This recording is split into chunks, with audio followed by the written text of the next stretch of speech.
ମାତୃଭାଷା ଓଡ଼ିଆର ପେଡ଼ାଗୋଜି ପ୍ରଶ୍ନ ଆଲୋଚନା କରିବା।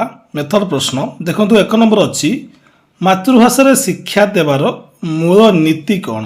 ମାତୃଭାଷାରେ ଶିକ୍ଷା ଦେବାର ମୂଳ ନୀତି କ'ଣ? ଯାହାର ଉତ୍ତର ହେବ ଅପସନ୍ ବି, ଶିଶୁର ଅନୁଭବ ଉପରେ ଆଧାର କରିବା। ତାର ଅନୁଭବକୁ ନେଇକରି ପାରିପାର୍ଶ୍ୱିକ ବସ୍ତୁ ସହିତ ତାକୁ ସଂଯୋଗ କରିକିରି ଭାଷା ଶିଖାଇବା ହେଉଛି ତାର ମୂଳ ନୀତି। 2 ନମ୍ବର ପ୍ରଶ୍ନ ଦେଖନ୍ତୁ, ଶିକ୍ଷାର ମୁଖ୍ୟ ଉଦ୍ଦେଶ୍ୟ କ'ଣ? ସେ ମାତୃଭାଷା ହେଉ ଯାହା ବି ହେଉ ତାର ମୁଖ୍ୟ ଉଦ୍ଦେଶ୍ୟ କ'ଣ ହେବ? ଅପସନ୍ ସି, ଆଚରଣଗତ ପରିବର୍ତ୍ତନ। ଆଚରଣଗତ ପରିବର୍ତ୍ତନ। 3 ନମ୍ବର, ଶିଶୁ ମାତୃଭାଷାରେ ଶିଖିଲେ କେଉଁ ପ୍ରକାର ବୁଝାମଣା ବଢ଼େ? ଶିଶୁ ଯଦି ତାର ମାଆର ଭାଷା, ନିଜର ଅଞ୍ଚଳର ଭାଷା ମାତୃଭାଷାରୁ ଶିଖେ ତେବେ କେଉଁ ପ୍ରକାର ବୁଝାମଣା ବଢ଼େ? ଅପସନ୍ ସି ହେଇଯିବ ଠିକ୍ ଉତ୍ତର, ଧାରଣାତ୍ମକ ବୁଝାମଣା। ବନ୍ଧୁଗଣ, ନୂଆ ନୂଆ ଭିଡ଼ିଓ ପାଇବା ପାଇଁ ଏବେ ଚ୍ୟାନେଲକୁ ସବସ୍କ୍ରାଇବ୍ କରିଦିଅନ୍ତୁ, ଲାଇକ୍ କରିଦିଅନ୍ତୁ, ଫଲୋ କରିଦିଅନ୍ତୁ, ସେୟାର କରିଦିଅନ୍ତୁ। ପରବର୍ତ୍ତୀ ପ୍ରଶ୍ନ, ମାତୃଭାଷା ଶିକ୍ଷାରେ ଶିକ୍ଷକଙ୍କ ଭୂମିକା କ'ଣ ଅଟେ? ଶିକ୍ଷକ ଭୂମିକା କ'ଣ ହେବ? ଅପସନ୍ ବି, ଜଣେ ସହାୟକ ବା ମାର୍ଗଦର୍ଶକ। ସେ ଜଣେ ମାର୍ଗଦର୍ଶକ। ପରବର୍ତ୍ତୀ ପ୍ରଶ୍ନ, ମାତୃଭାଷା ଶିକ୍ଷାରେ କେଉଁ ପ୍ରକାର ଶିକ୍ଷାଧାରା ଅଧିକ ଗୁରୁତ୍ୱପୂର୍ଣ୍ଣ? ଦେଖନ୍ତୁ, ବଢ଼ିଆ ବଢ଼ିଆ ପ୍ରଶ୍ନ ସବୁ ଆଣିଛି। ତ ମାତୃଭାଷା ଶିକ୍ଷାରେ କେଉଁ ପ୍ରକାର ଶିକ୍ଷାଧାରା ଅଧିକ ଗୁରୁତ୍ୱପୂର୍ଣ୍ଣ? ଠିକ୍ ଉତ୍ତର ହେଇଯିବ କାର୍ଯ୍ୟମୂଳକ ଶିକ୍ଷା। ଆପଣମାନେ ଧ୍ୟାନ ଦିଅନ୍ତୁ, ଯେକୌଣସି ବି ଶିକ୍ଷା ହେଉ ପିଲାଙ୍କୁ କାର୍ଯ୍ୟ କରାଇ ଶିକ୍ଷାଟି ପ୍ରୟୋଗ କରିବା ହେଉଛି ଗୋଟେ ବହୁତ ବଢ଼ିଆ, ଯାହାକି ପିଲାମାନଙ୍କୁ ବହୁତ ଶିକ୍ଷଣୀୟ ଧାରଣା ପ୍ରଦାନ କରିଥାଏ। ପିଲାମାନେ ବହୁତ ଶୀଘ୍ର ଶିଖିଥାନ୍ତି। 6 ନମ୍ବର, ମାତୃଭାଷା ପଦ୍ଧତିର ମୁଖ୍ୟ ଲକ୍ଷଣ କ'ଣ? ମୁଖ୍ୟ ଲକ୍ଷ୍ୟ କ'ଣ?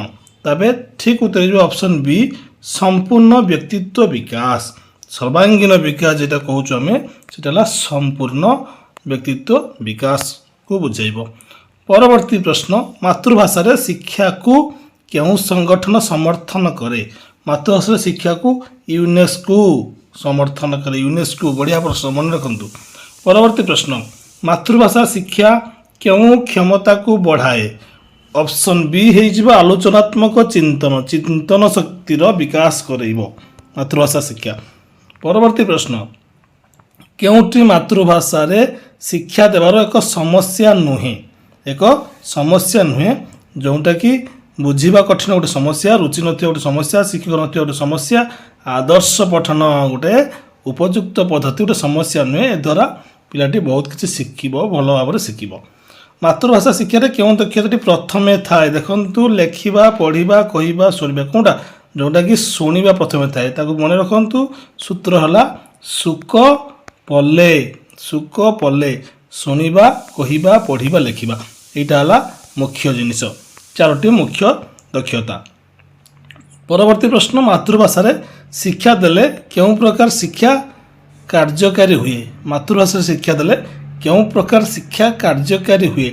ଅପସନ୍ ବି, ସକ୍ରିୟ ଶିକ୍ଷା। ସମସ୍ତେ ସକ୍ରିୟ ହୋଇଯିବେ, ନିଜର ଭାଷାକୁ ବୁଝିବେ, ତେଣୁ ସମସ୍ତେ ସକ୍ରିୟ ହୋଇଯିବେ। ପରବର୍ତ୍ତୀ ପ୍ରଶ୍ନ, ମାତୃଭାଷା ପଦ୍ଧତିରେ ଶିକ୍ଷାର ଗତି କେମିତି ହୁଏ? ମାତୃଭାଷା ପଦ୍ଧତିରେ ଶିକ୍ଷାର ଗତି ସହଜ ହୁଏ ଏବଂ ଦ୍ରୁତ ଶିଖି ହୁଏ। ଦ୍ରୁତ ବେଗରେ ପିଲାମାନେ ଶିଖିପାରନ୍ତି, ତେଣୁ ମାତୃଭାଷା ହିଁ ଶ୍ରେଷ୍ଠ।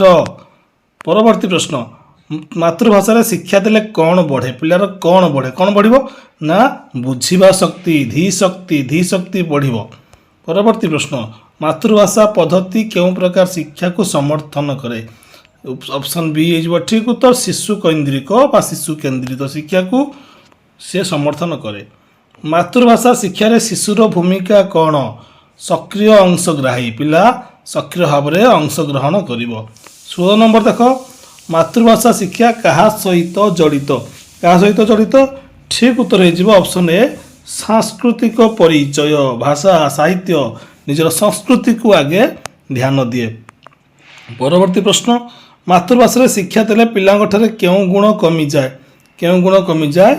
ଭୟ ଆଉ ଚିନ୍ତା। ଚିନ୍ତା ମାନେ ଏଠି ଚିନ୍ତନ କରିବା ନୁହେଁ, ଏଠି ଯେଉଁ ଗୋଟେ ଟେନସନ୍ ଜିନିଷଟା ସେଇଟା କମିଯିବ, ଭୟ ଏବଂ ଚିନ୍ତା। ତାପରେ ଦେଖନ୍ତୁ, ମାତୃଭାଷା ପଦ୍ଧତିରେ କେଉଁଟି ସବୁଠୁ ବେଶୀ ଉପଯୁକ୍ତ? କେଉଁଟା ନା ସୃଜନଶୀଳତା। ପିଲା ସୃଜନଶୀଳ ଗୁଣ ବଢ଼ାଏ। ମାତୃଭାଷା ହେଉଛି ତାର ଶୁଣିବା, ତାର କ୍ରିଏଟିଭିଟି ପାୱାରକୁ ବଢ଼ାଏ, ଚିନ୍ତା କରିବାର ଶକ୍ତି ବଢ଼ାଏ। ବିକ୍ଷିପ୍ତ ଚିନ୍ତନ କେନ୍ଦ୍ର ପ୍ରସାରୀ ଚିନ୍ତନ ଆଡ଼କୁ ନେଇଯାଏ। ମାତୃଭାଷା ଶିକ୍ଷା କେଉଁ କ୍ଷମତାକୁ ବିକଶିତ କରେ? ଅପସନ୍ ଡି ହେଇଯିବ ଉପରୋକ୍ତ ସମସ୍ତ। ଭାଷା କୌଶଳ, ବୁଦ୍ଧିଗତ କୌଶଳ, ସାମାଜିକ କୌଶଳ ସମସ୍ତ ହେଇଯିବ। ପରବର୍ତ୍ତୀ ପ୍ରଶ୍ନ, ମାତୃଭାଷା ପଦ୍ଧତିରେ ସଫଳତା କାହା ଉପରେ ନିର୍ଭର କରେ? ଅପସନ୍ ଏ ଶିକ୍ଷକଙ୍କ କୌଶଳ। ଶିକ୍ଷକ ଯେତେ ଚତୁରତାର ସହିତ ନିଜକୁ ପ୍ରୟୋଗ କରିବେ ପିଲାମାନେ ସେତେ ଉନ୍ନତି କରିବେ। ତେବେ ସବସ୍କ୍ରାଇବ୍ କରନ୍ତୁ ପରବର୍ତ୍ତୀ ଭିଡ଼ିଓ ପାଇବା ପାଇଁ।